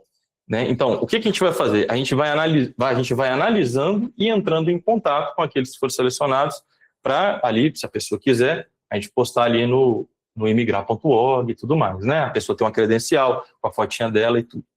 Por outro lado, sobre a questão dos currículos, isso aí, quem quiser, né? E no e-mail era para dizer que queria. Se não tiver também depois, a gente vai ter nosso evento presencial, depois eu vou falar, aí a gente consegue resolver tudo, tá? Mas a gente vai ter várias lives, né? Tem os canais de comunicação, mas quem quiser, a gente vai fazer aquele mini currículozinho com a foto de vocês e vai colocar lá no nosso Instagram, tá? E o nosso Instagram tem uma visibilidade até legal. Acho que esse mês vai ter 1,5 milhões de visitas. Então, quer dizer, e é uma forma de você provar que fez o curso, né? Vocês viram na bolinha? Tem várias fotos, vai ter foto do nosso evento presencial. Isso é uma forma de você mostrar, né? Para uma eventual vaga que você vai tentar, numa entrevista. Não, eu fiz um curso, ele era online, mas teve também o evento presencial, né? Tem aqui o certificado que eu aprendi. Então, até um dia antes da última live é que a gente vai fazer tudo isso, tá bom? A Francisca Oliveira perguntou, precificação dos atos. A gente vai falar sobre isso lá naquele módulo que a gente fala sobre todos os serviços, mas deixa eu já dar uma palhinha aqui para vocês. Ó, hoje, no mercado, geralmente, nós temos aí pessoas cobrando, por exemplo, NIF, de 40 a 100 euros, tá bom? Como é que funciona a questão de solicitar o NIF? O NIF ele sempre vai precisar de 2 profissionais, tá bom? Um profissional vai ser, de fato, o representante fiscal daquele que vai solicitar, e o outro profissional ele vai fazer a autenticação dos documentos e da assinatura da procuração. Então, por exemplo, pode ser 2 advogados, né? Um advogado, então, vai ser o representante fiscal daquela pessoa. Tudo vai chegar na casa dele. A senha das finanças vai chegar na casa dele, notificações, vai chegar tudo lá. O outro advogado vai ser aquele que vai praticar os atos notariais. Aqui em Portugal, o advogado é como se fosse o tabelião do Brasil. Ele faz atos notariais, ele reconhece documentos, ele reconhece assinaturas, ele faz registro de carro, ele faz várias coisas, tá? Que pode parecer diferente. Tem pessoas aqui de outros países também. Nossa, mas que diferente, aqui no meu país não é assim e tal. Pois a gente faz serviços notariais, a gente faz tradução juramentada, né, na língua que nós alegamos para a ordem que falamos. Então, tem uma fé pública muito elevada, é um documento muito sério, inclusive. Então, a gente tem que fazer a conferência da assinatura, às vezes é bom fazer um videozinho, né? Pelo menos eu gosto de fazer assim, um vídeo da pessoa assinando, e guardo isso, né? Conferir se a assinatura do passaporte está igual. Então, isso pode variar de 40 a 100 euros, vai depender de como é que faz. Tem escritórios aí, grandes bancas, né? Escritórios de advocacia muito grandes, que cobram 200, 250 euros para fazer um NIF. Mas porque é um outro tipo de trabalho, né? É a mesma coisa, mas assim, com mais glamour, talvez o terno é mais caro, a gravata é mais cara, né? Só advoga ali para High Society e tal, mas é praticado entre 40 e 100 euros. Bom, a TB4, você vai achar aí gente fazendo 30 euros, Auxílio passaporte também entre 30 e 50 euros. Aqui em Portugal, passaporte no Brasil, o pessoal vai cobrar mais barato, vai cobrar R$ 100, R$ 80 para auxiliar. Correspondente, e quando eu falo aqui em Portugal, não quer dizer que você precisa estar aqui. Se você está fora, fora aqui de Portugal, você está no Brasil, por exemplo, está em Angola, está na Venezuela, não importa onde você esteja. Abrir uma empresa aqui em Portugal, ou abrir uma atividade, pronto, você pode trabalhar remotamente, sem problema nenhum, desde que você tenha um endereço, tudo certinho, que vai estar ali resguardado pelos seus representantes, pelo coworking. Tem coworking, pessoal, cobra 30 euros, 40 euros de escritório virtual por mês. E é muito bom, dependendo do coworking, porque ele digita até tantos documentos, digitaliza, né? Ele recebe um documento naquele local, recebe uma pessoa presencialmente naquele local, um cliente, e aí você pode combinar com um amigo que esteja aqui para fazer uma videoconferência junto com você. Então, tem como trabalhar de muitas formas, tá? Eu espero que esses insights que eu vou falando vá abrindo a mente de vocês, beleza? Mas, vamos lá. Para fazer uma correspondente, trabalhar como correspondente imobiliário, às vezes vão te pagar a diligência ali, 80 euros, 150 euros, né? Para você lá, caso você está mais perto, tá um pouquinho mais longe, deslocar e fazer a filmagem e tudo, e fazer essa ponte entre ali a imobiliária e quem está apresentando a casa, né? Nisso, falando sobre valores. Acho que tem um aluno que quer saber mais informações, daqui a pouco eu vou ler o que ele quer saber. NIS hoje, os valores, né? O NIS, infelizmente, tem pessoas que praticam crimes, né? Elas estão dentro da segurança social ou conhecem quem estão dentro da segurança social e falam assim, olha, eu tiro o seu NIS com 24 horas, com 48 horas. E pronto, cobra 300 euros, 400, 500 euros e tira de um dia para o outro. Mas isso é crime, né? E pronto. Deus me livre passar uma coisa dessa. Por exemplo, assim, como que a gente trabalha aqui no escritório? A gente trabalha aqui no escritório com pedidos administrativos e judicial simultaneamente. Então, já tive casos que demorou 7 tentativas, 8 tentativas para sair nisso. E outras vezes com 2, com 4 sai. E tem cliente que não aceita. Dá até um pouquinho de problema isso. Mesmo mostrando todas as provas que a gente está fazendo, que já protocolou a ação, que já fez isso e tudo. Não, mas eu quero ir no outro lá, que o outro resolve. E tá tudo bem. Ele tem que ver o lado dele também, né? Mas o outro resolve do jeito que eu não me disponibilizo a resolver, tá? Mas o preço praticado, assim, de quem faz dentro da legalidade, tudo certinho, vai variar entre 80 e 300 euros, tá bom? Incluindo, às vezes, uma manifestação de ação judicial, às vezes só ação judicial tem gente que cobra mais caro, tá? Pronto, a ação judicial mesmo é um serviço que, a depender do tipo, vai variar aí entre 300 e 3 mil euros, tá bom? A questão de orientação aeroportuária e transfer, né? A questão do transfer, ela tem um probleminha com a questão do TVDE, tem que tomar cuidado em como isso vai ser feito. Na verdade, você pode dar uma carona para a pessoa, né? E ela está te pagando por outro serviço, mas essa orientação é muito relevante. Como é que eu faço? Onde que eu vou? Onde que eu desço? E eu nunca passei na imigração, como é que funciona? O que eles perguntam? Como é que você troca? O que são aquelas telinhas? Tem gente que nunca viajou. Quem lembra que é a primeira vez que viajou? Não era bem desafiador? Não era bem? Quem lembra aqui? Então, isso é uma situação também que, pronto, você pode cobrar aí 30 euros, 50 euros, né, para fazer essa orientação. Às vezes fazer uma chamada com a pessoa e conversar com ela. Tem gente que paga e paga tranquilamente 30, 50 euros, fazer uma chamada com você, ele quer conversar com você. Olha, eu tirei o tal de visto para Portugal. Ou tem um parente meu que todo dia fica fazendo figa em mim, fica mostrando pastelzinho de nata, fica mostrando alheira, e fica mostrando francesinha, fala assim, o que você está perdendo, vem. E eu estou querendo ir embora, estou querendo ir com visto, estou querendo ir sem visto. Não tem problema nenhum você vender o seu tempo, né? É claro que eu vou chegar sobre escala, né? Mas você que está começando, vender o seu tempo para explicar como funciona, como que é a sua experiência e abrir os olhos dele. Olha, aqui é um monte de coisa que você tem que ver e um documento precisa do outro. Pela minha experiência, né? Em tal lugar está mais fácil, outro está mais difícil. Para verbar a carta de condução e aproveitar as suas letrinhas, é melhor fazer assim, é melhor fazer assado. Olha, esse documento, se você deixar para fazer aqui em Portugal, vai ficar muito mais caro. Então já vem com ele. Esse tipo de orientação não é jurídica, isso não é conhecimento jurídico. É como funciona o mundo. Como funciona o mundo.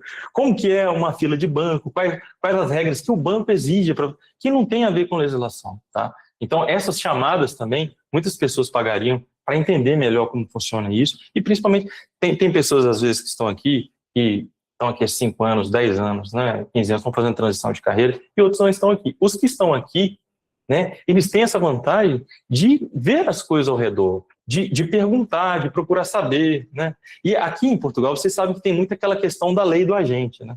Lei do agente.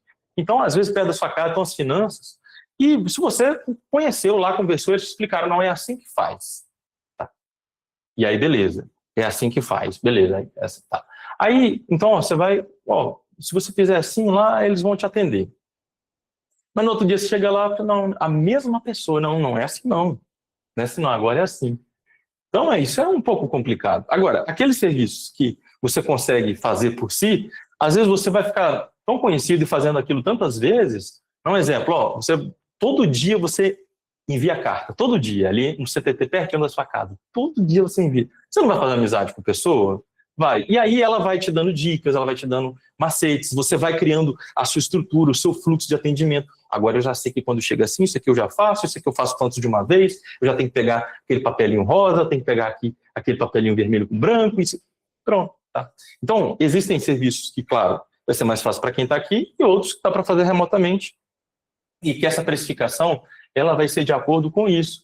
Quanto tempo você gasta, o que você gasta, quais são os seus objetivos, né? Qual a sua estratégia? É cobrar um pouquinho mais barato, criar minha clientela e depois aumentar? Né? Na verdade, eu quero seguir carreira em um escritório e eu só quero criar minha experiência. Ou, não, eu já faço isso, Rainer, eu já tenho inclusive um funcionário, eu quero expandir. Então, tem que entender um pouco mais de digital, um pouco mais de operação, de mapeamento de processos. E por aí vai. Tá? Mas aqui, por exemplo, Estatuto de Igualdade. Estatuto de Igualdade é preencher formulário. É preencher formulário. 50 euros, 80 euros, né, 120 euros, talvez, depende, né? Ajudar a pessoa a fazer um currículo, 15 euros, 20 euros. Né? Vai cobrar baratinho? Cobra sim. Mas te ajudar a fazer um currículo. A pessoa às vezes não consegue montar um currículo, e é bem comum que pessoas não consigam, tá? Mesmo investindo em inteligência artificial e tudo, talvez você até pague uma inteligência artificial para ajudar a sua vida, e aí depois você tem uma demanda grande e vai fazendo aqui um monte, né? E até é um negócio que você faz em segundos, que a pessoa, às vezes, por falta de conhecimento, demoraria um tempão para fazer.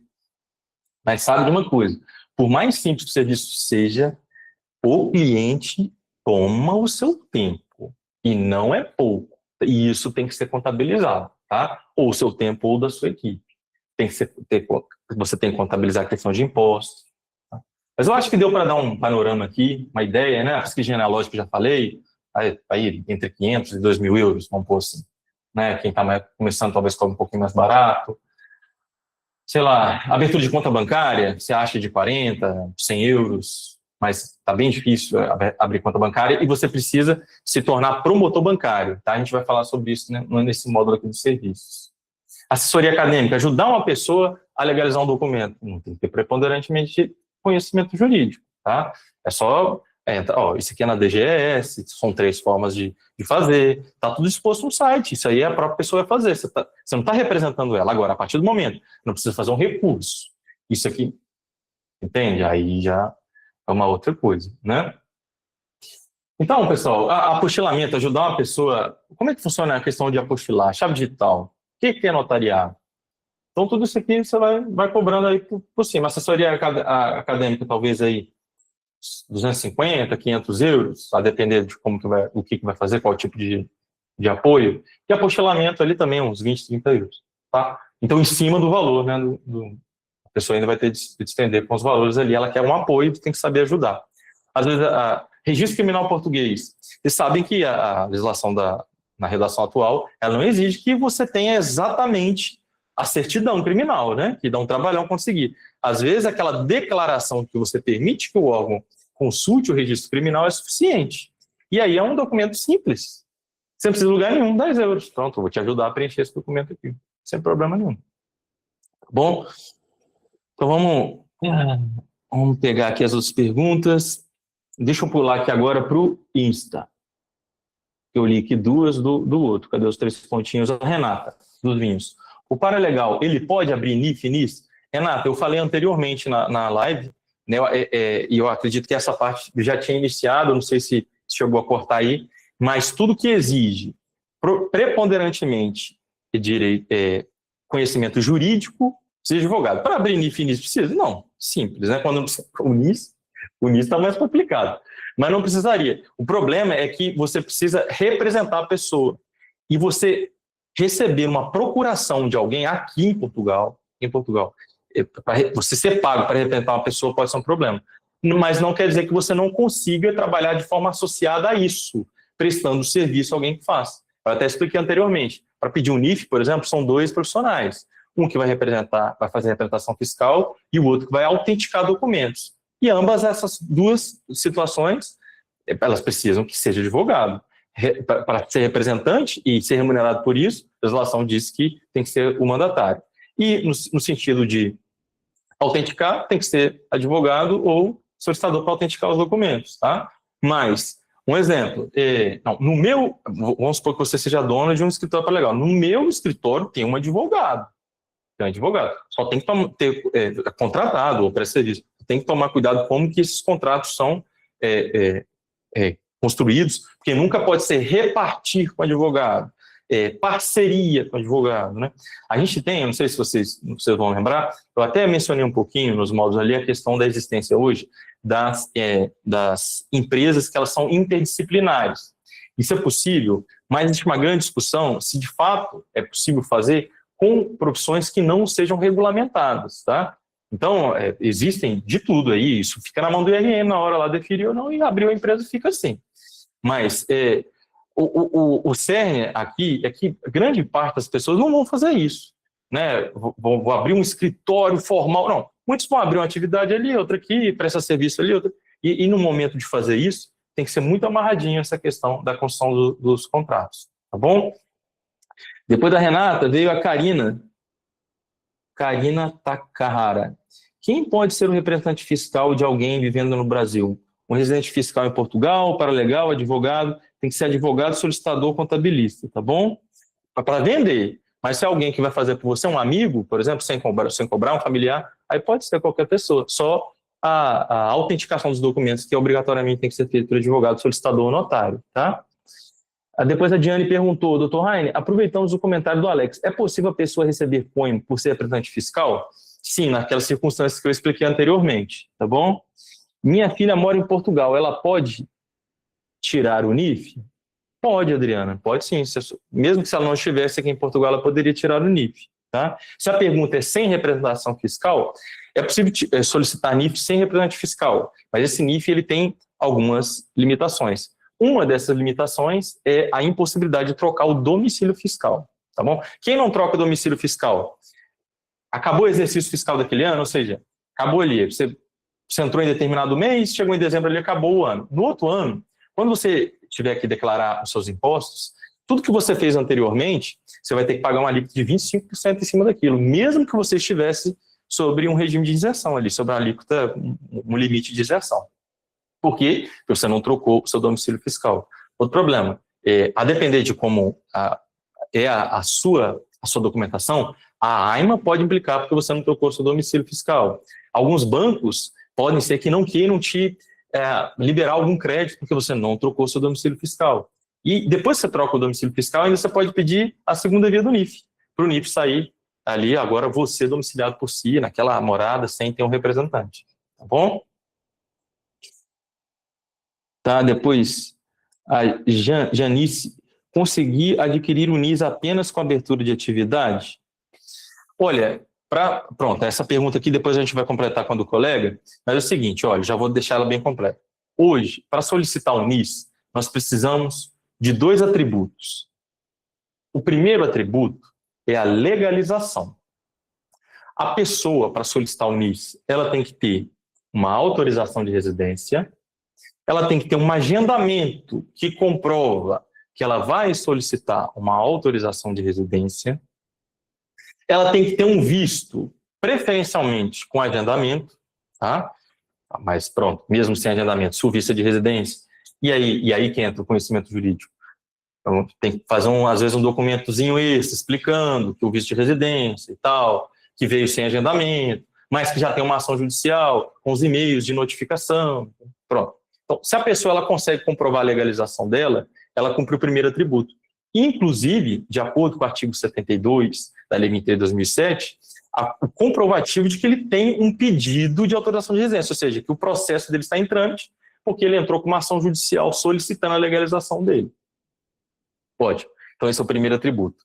O segundo atributo é mostrar que você cumpre ali a possibilidade da obtenção de NIS por algumas das práticas administrativas e das previsões legais. Um exemplo, você tem subsistência? Se sim, é porque você trabalha ou tem atividade. Você é estudante? Então, matrícula que você está estudando. Você é menor de idade? A documentação dos seus pais que você está estudando. E por aí vai.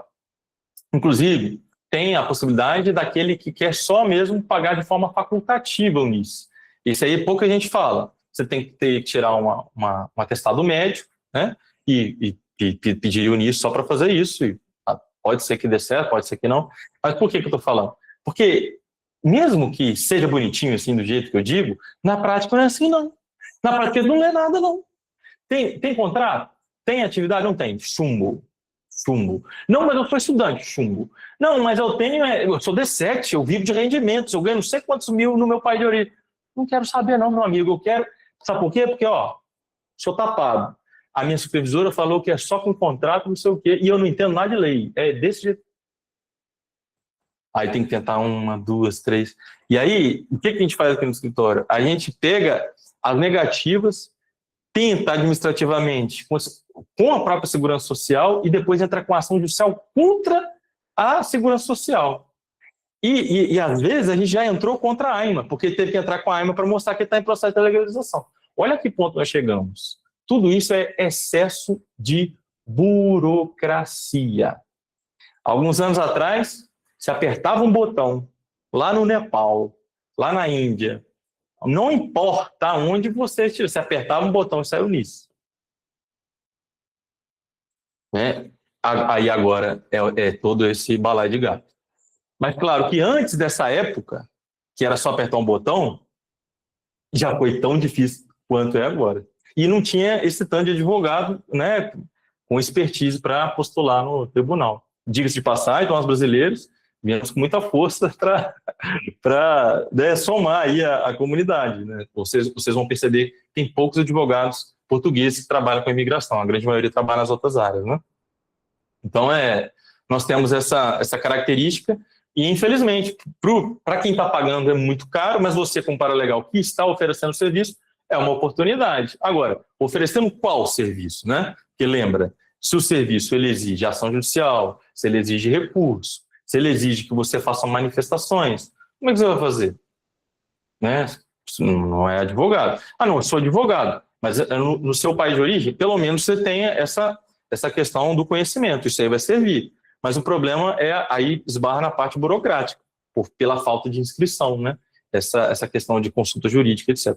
Mas, pessoal, eu já disse anteriormente, talvez alguém entrou na live agora, só pegou esse pedacinho, tudo é possível, desde que feito da forma legal, tá bom? Igual a gente explicou aqui durante a live vai ficar gravado também.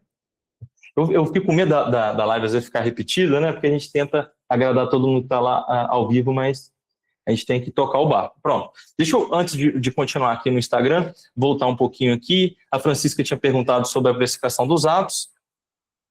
Vamos agora para a questão... O advogado que for representar a empresa, no que diz respeito aos vistos, precisa ter OAP ou OAB. Serve já que tanto empresa quando o visto serão aplicados no Brasil? Essa aqui foi a Miriam. Ô, Miriam, excelente pergunta. Vamos lá. Eu não sei, Miriam, se você já chegou a dar uma olhadinha nisso, né? Mas o espaço consular, ele não faz parte, né? Ele não é considerado jurisdição do país acolhedor. Então, no Brasil, o consulado da Espanha, dentro do consulado da Espanha, não é Brasil, é Espanha. Em Portugal, dentro do consulado de Portugal, não é Brasil, é Portugal. O consulado da França, dentro do Brasil, né, ele está ali e tal, então está fora ali do perímetro do consulado, é Brasil. Entrou para a porta ali, entrou na porta do consulado da França, ali é França. Tá? Então, esse princípio da jurisdição internacional, ele impede que as leis do país, né, concedente o atinjam, com exceção de decretos presidenciais, estado de sítio, estado de guerra, tudo aquilo que você estudou lá, direito constitucional, né?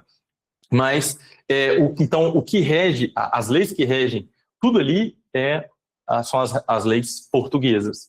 E aí, se eventualmente, porque eu falei que, deu até um exemplo, né? Para pedir o visto a gente não usa procuração, mas para fazer um recurso hierárquico, uma reclamação, né, ou represtação de ato, aí eles aceitam a procuração com mais tranquilidade.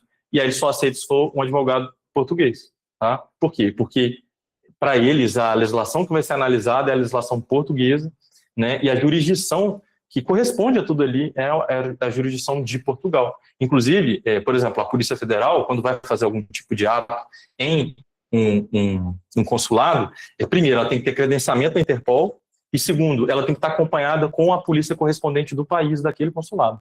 Para você ver como que é sério, tá bom? Mas é uma dúvida legítima, e eu vou te dizer que existe uma corrente minoritária de doutrinadores, né, constitucionalistas, internacionalistas, que entendem que essa competência de jurisdição ela é mista, ela é tanto de um país quanto de outro. Na prática, isso não funciona, porque é uma corrente minoritária, e talvez judicialmente, uma aventura, alguma tese, dê para criar alguma situação, escrever até livro sobre isso e monetizar. Tá bom, Miriam? Mas, de forma objetiva, é a OAP, o advogado, que não existe OAP, né? Mas é só para a gente saber, os advogados de Portugal, aqui só se fala OA, tá bom? Depois a Tatiane Silva. Tatiana, para pedir documentos em cartório, eu precisaria representar o cliente? Isso seria somente para advogado? Então, Tatiana, vamos lá. Aqui em Portugal, usou a procuração para representar alguém, isso pode ser considerado, né? Se você está vendendo o serviço, tá? Vendendo o serviço. Diferente, não vou pegar para o meu familiar, não. Aí tudo bem. Mas vendendo o serviço pode ser considerado como procuradoria ilícita, se estivesse passando por advogado. Mas isso é muito relativo, porque depende muito da profissão. E depende do que você está fazendo, tá? Então, tem ato que, se não é privativo de advogado e, eventualmente, a pessoa precisa da sua permissão para fazer alguma coisa, ok. Mas até que ponto isso é cinza? Porque a gente sempre é bom tentar separar o preto do branco, né? Mas, vamos lá. Vou te dar um exemplo do que seria possível, independente de onde você esteja, trabalhar com procuração e não seria considerado exercício legal da profissão. Pegaram uma procuração para fazer uma pesquisa genealógica. E no próprio aquele papelinho que você manda para o sistema do cartório, você escreve lá, para pesquisa genealógica. Pesquisa genealógica não é ato privativo de advogado, mas nós estamos falando do direito brasileiro nesse caso. Tá? Então, isso foi até legal você perguntar isso. É o seguinte, pessoal, não importa a origem da sua empresa.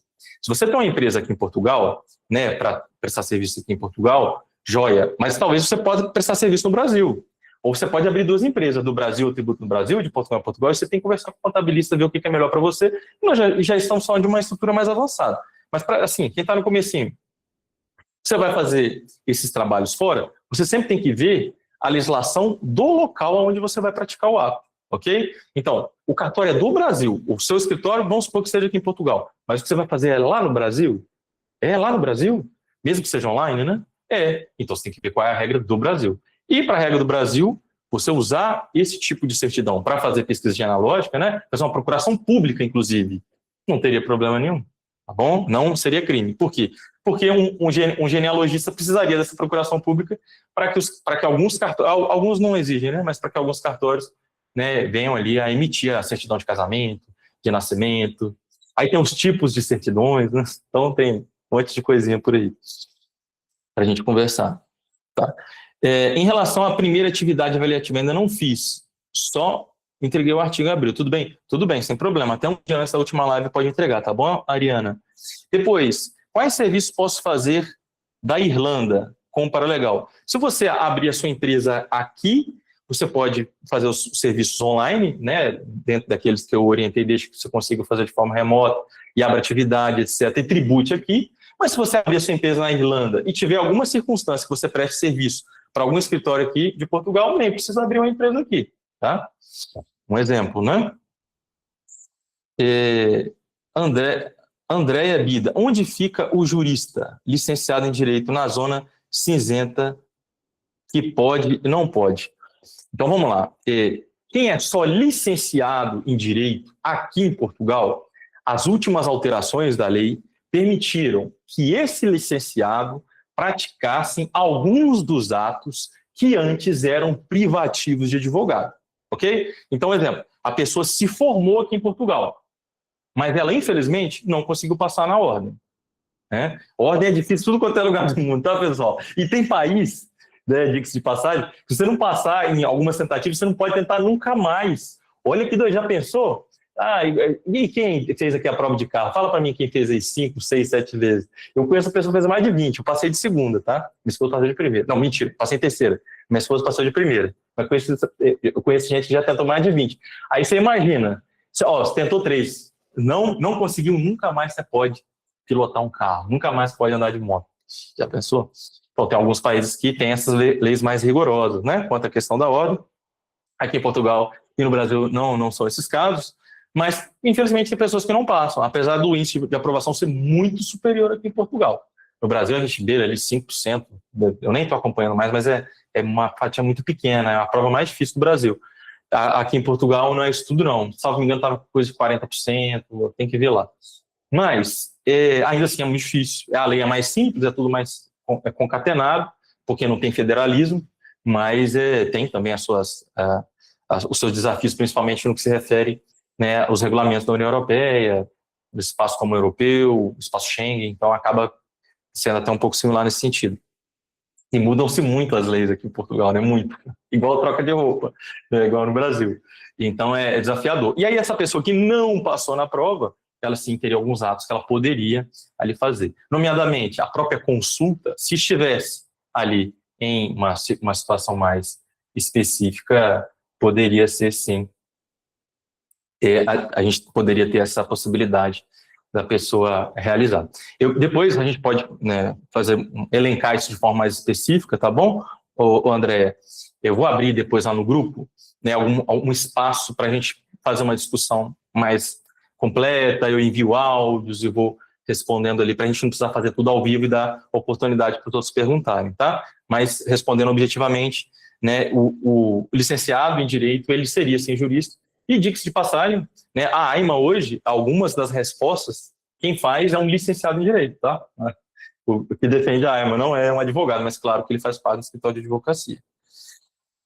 Raine, meu NIF, com representante aqui em Portugal, precisa trocar o domicílio no prazo de 6 meses. Olha, Pamela, para trocar o domicílio fiscal, você tem que ter 183 dias de estar em território português, ou ter um representante que vai te domiciliar, também é possível, ou ainda, já obter a sua autorização de residência ou um processo de legalização, né, que em algum período permitia isso. Por exemplo, quem tinha manifestação de interesse, mesmo sendo só a comprovação do processo em tramitação, conseguia com facilidade no passado. E hoje, quem tem uma ação judicial ou, às vezes, o visto com agendamento, já está trabalhando, às vezes consegue sim trocar o domicílio.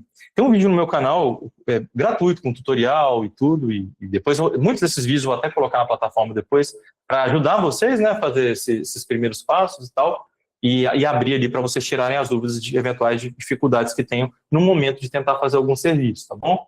Mas a troca de domicílio é um pedido bem simples. Esse também eu não vejo que é uma situação que não precisa ser advogado para pedir. Você vai solicitar ali, isso mais outro. Agora, se precisar fazer um recurso, mesma coisa. Se precisar fazer um recurso, tem que usar o que a legislação. Aí é que esbarra na coisa. Não é só pegar um modelinho ali, outro aqui. Tem gente que até faz e dá certo, mas não é o mais correto, tá bom?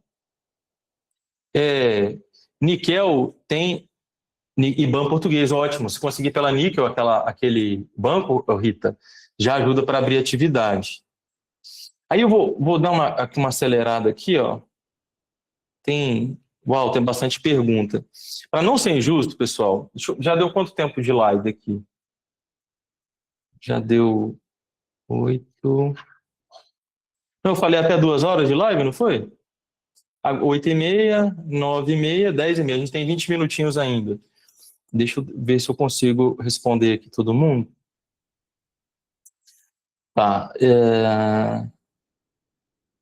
Aqui, ó, achas que pode trabalhar com porcentagem baseado no tipo de processo e no tipo de serviço feito pelo paralegal? Se for um paralegal com outro paralegal, não tem problema nenhum fazer parceria de porcentagem. Agora, um paralegal com advogado, aí tem problema. Porque a ordem, né, a legislação que vem falar sobre as regras, a deontologia, o que o advogado pode ou não pode, ela proíbe repartição de honorários, etc., que não seja com outros advogados, receber por indicações, captação ilícita de clientes. Tá bom, Janaína? Depois a gente tem aqui a Keila Coelho. As finanças alteram o domicílio fiscal quando a pessoa já mora. Boa, isso aí. Muito bom. Depois, Carolina Calonga. Um paralegal pode reiterar. Não, um paralegal pode retirar os títulos de residência que estão sendo entregues por convocação na AIMA? Se sim, tem limite?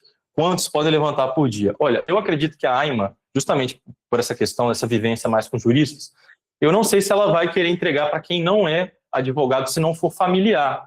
Pode ser que, meu amigo, é coisa rápida, eu vim aqui, pode ser que consiga. Mas se em algum momento você estiver recebendo para fazer isso, fica complicado, tá? Principalmente se você quiser escala, se você quiser, né, fazer muito. Principalmente se você começar a fazer propaganda desse tipo, vai ter muito advogado denunciando, outros coleguinhas querendo te prejudicar, então tem que tomar cuidado. Agora, uma coisa, eu já vou olhar o meu. Vocês me ajudam aqui, cada um me dá um dinheirinho aqui só para pagar aqui o gasolina, então pronto, né? O gasóleo é alguma coisa.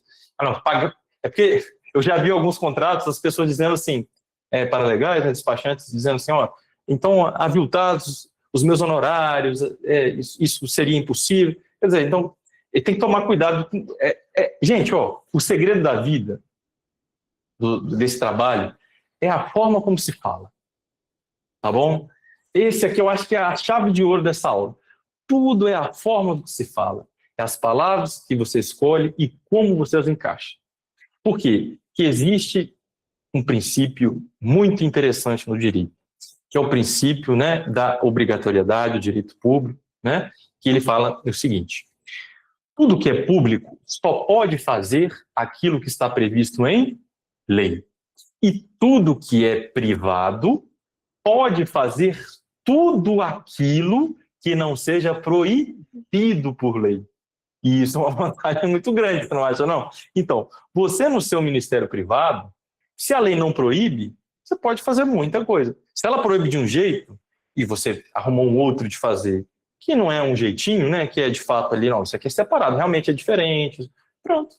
Bom, agora, só mais uma vez, cuidado e, né, vamos lá. Para trabalhar prestando serviço para advogados, temos que abrir atividade nas finanças. Pode ser, se o trabalho é subordinado, não precisa abrir atividade nas finanças. Agora, se você vai prestar serviço, aí precisa abrir para emitir recibos verdes, tá bom?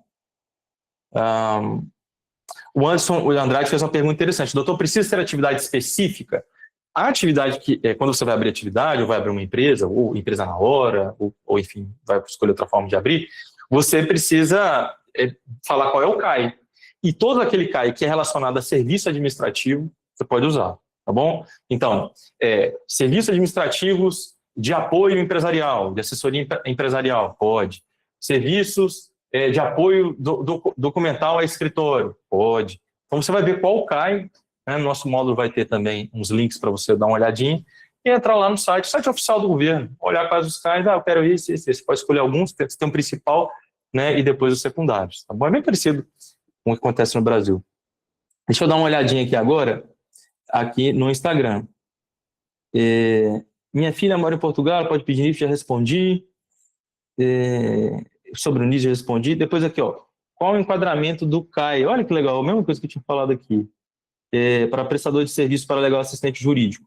Qualquer um, e qual figura profissional permite a atuação sem exercício da advocacia? Pronto, alguns dos serviços que você não precisa de advocacia para exercer e que não vão figurar ato privativo de advogado, eu já mencionei na live, tá, o Iane? Mas o CAI, todo aquele CAI que for relacionado a um serviço administrativo, pronto, você vai ser considerado paralegal, dependendo de como você vai trabalhar e vai fazer a sua operação, tá? Desde que esteja ali dentro daquelas regrinhas básicas, né, que a gente falou anteriormente. Agora, o paralegal mesmo é uma profissão que não existe. Então, é por isso que ele é tão aberto. Ela não existe regulamentada, né, aqui em Portugal. Em alguns países ela é tão regulamentada que ela exige faculdade, tá? Então, pronto. Mas Aqui não, aqui ela não é regulamentada ainda, e é um auxiliar administrativo, né, um despachante documentalista, que está sendo regulamentado no Brasil, inclusive, tá? Que antes tinha um conselho, que o Fernando Henrique, na época que assinou, era um conselho que não era um conselho de entidade pública, era privada, a maior aberração jurídica que já existiu, enfim, mas já estão acertando isso aí. Mas perfeito, vamos para o próximo aqui. Eu posso pedir NIS de uma pessoa com visto e com promessa de contrato de trabalho? Uma pessoa que tem NIS, ela tem visto, mas ela tem uma promessa de contrato de trabalho, pode ser que eles exijam que seja um contrato de trabalho, tá? E não só uma promessa. Aí, às vezes, é melhor abrir uma atividade e pedir. E outra coisa, tem que ver se o visto tem ou não tem agendamento. Pode ser por isso que eles estão implicando. Existe algum site ou aplicativo para anunciar nosso serviço como freelancers? Olha, as redes sociais, de uma forma geral, né? Tem aquele Freela 99, pronto. Tem todos esses que você é pago por um serviço que você presta, e se esse serviço for dentro ali, né, do que a gente conversou aqui, é válido. Várias redes sociais, né? O Facebook, Instagram, grupos de WhatsApp. Inclusive, pessoal, de vez em quando eu vejo, né? Eles não usam essa palavra para legal, alguns até usam. Um folderzinho, né? Ó, serviços, né, que eu posso te ajudar a fazer. Aí coloca bem grande, porque os haters vêm com força, né? Você está cobrando uma coisa que pode fazer de graça. Esse serviço você pode fazer sozinho. Mas se você não tem tempo que ajuda, eu posso te ajudar. Aí com a tabelinha dos valores e tudo. Super tranquilo, tá bom? Doutor, após a equivalência necessária própria para se inscrever na ordem, Anne, hoje a ordem de advogados ela mudou muito da época que eu fiz, né, a minha inscrição aqui na ordem. Em abril eu faço 4 anos aqui de ordem, mas eu me formei em Direito em 2012, tá? No final de 2012. Vamos lá. Para você validar, na minha época, para se validar, não precisava fazer reconhecimento de diploma e aproveitava-se a aprovação na ordem do seu país de origem, tá? Então era um processo, a gente fazia esse convênio, né? Tinha um convênio entre a OAB e a OAP, assim como existem de outras ordens aqui em Portugal com ordens do Brasil, e essa transição era um pouco mais tranquila, tá bom? A gente tinha que ter ou autorização de residência no país, ou a gente chamava, né, de madrinha ou de padrinho, mesmo você estando fora, e ele, enquanto você não tinha autorização de residência, ele tinha ali o endereço, né, do domicílio do escritório, anelado ali a morada dele ou o escritório dele. Só que isso acabou, tá bom? Isso acabou, quem está inscrito continua inscrito, mas os novos têm que cumprir as novas regras. Mas tanto na minha época quanto na atual época, que exige que tem que ter o diploma, etc., sempre teve a possibilidade da questão de quem tem mestrado e doutorado ter ali algumas variações, tá? Salvo engano, a depender da titulação, você fica dispensado de fazer a prova, e tem a questão do estágio também, que, né, tem um estágio obrigatório, tem umas regrinhas assim. Eu não acompanho, tá? Eu nunca fiz esse serviço de legalizar advogados aqui, mas na minha época tinham vários advogados que faziam isso, mas quem me ajudou, né, quem foi minha madrinha, não vendeu, não, fez por amor mesmo, abriu as portas lá do escritório dela na época para me ajudar, tá? Porque eu não tinha ainda tudo que eu precisava ainda de uma madrinha. Pode falar sobre... Pronto, acho que aqui já acabou do Instagram as perguntas, vamos aqui do Meet. Faltam ainda 10 minutinhos, né? Mas faltam 10 minutos de acordo com o que a gente combinou. Um curso técnico e serviço jurídico aliado à forma e paralegal é uma mais-valia para atuar? Essa é uma pergunta boa da Yane. O nosso curso aqui é de titulação livre, 3 meses, né? Online, tudo certinho. Mas existe um curso muito parecido, né? Com esse aqui que a gente está fazendo, longo, obviamente é muito mais caro, né? Alguns conseguem fazer pelo IFP, deixa até a dica, né? Às vezes é de 1 ano e meio, 2 anos, 1 ano e pouco, né? Que é reconhecido pela DGERT, tá? Esse aí, ele seria muito interessante naquelas circunstâncias que eu falei anteriormente. Às vezes tem uma empresa que ela vai exigir isso, não é por conta especificamente só do curso, mas porque ela vai ter algum tipo de vantagem, né, financeira. Mas claro que algumas vão ficar mais tranquilas em contratar uma pessoa que fez um curso maior, né, um solicitador, um advogado, ou até mesmo um técnico de serviços jurídicos administrativos, tá? Mas essa pessoa que se forma lá, ela é um paralegal que tem essa formação técnica, tá? Então, mas para você ver, não é com o nome paralegal ainda, porque não é a profissão regulamentado, né? E não exige-se essa formação para trabalhar com serviço técnico e apoio administrativo. Isso não é exigido, mas com certeza é uma mais-valia e faz a diferença. Se você quer se aprofundar mais, quanto mais cursos relacionados à área, melhor, tá bom? Pronto. Deixa eu dar uma olhadinha aqui nas outras perguntas aqui agora do... Acho que faltam poucos aqui. Para trabalhar... Isso que eu já respondi. Pode falar sobre as questões de dívida em Portugal? Elas impedem a aprovação da autorização de residência? Elas impedem. Entretanto, esse que eu vivendo aqui, né? Tá com o nome, acho que do canal dele. Se você faz a negociação da sua dívida e consegue o nada consta, e durante, né, o interregno, durante ali o processo, enquanto ele está tramitando, você consegue pagar essas parcelinhas, teoricamente, a AIMA não poderia impedir a sua autorização de residência, porque você fez a renegociação e se você pagou a primeira parcela, você está adimplente, tá bom? Então, tanto em relação à segurança social quanto às finanças, tá?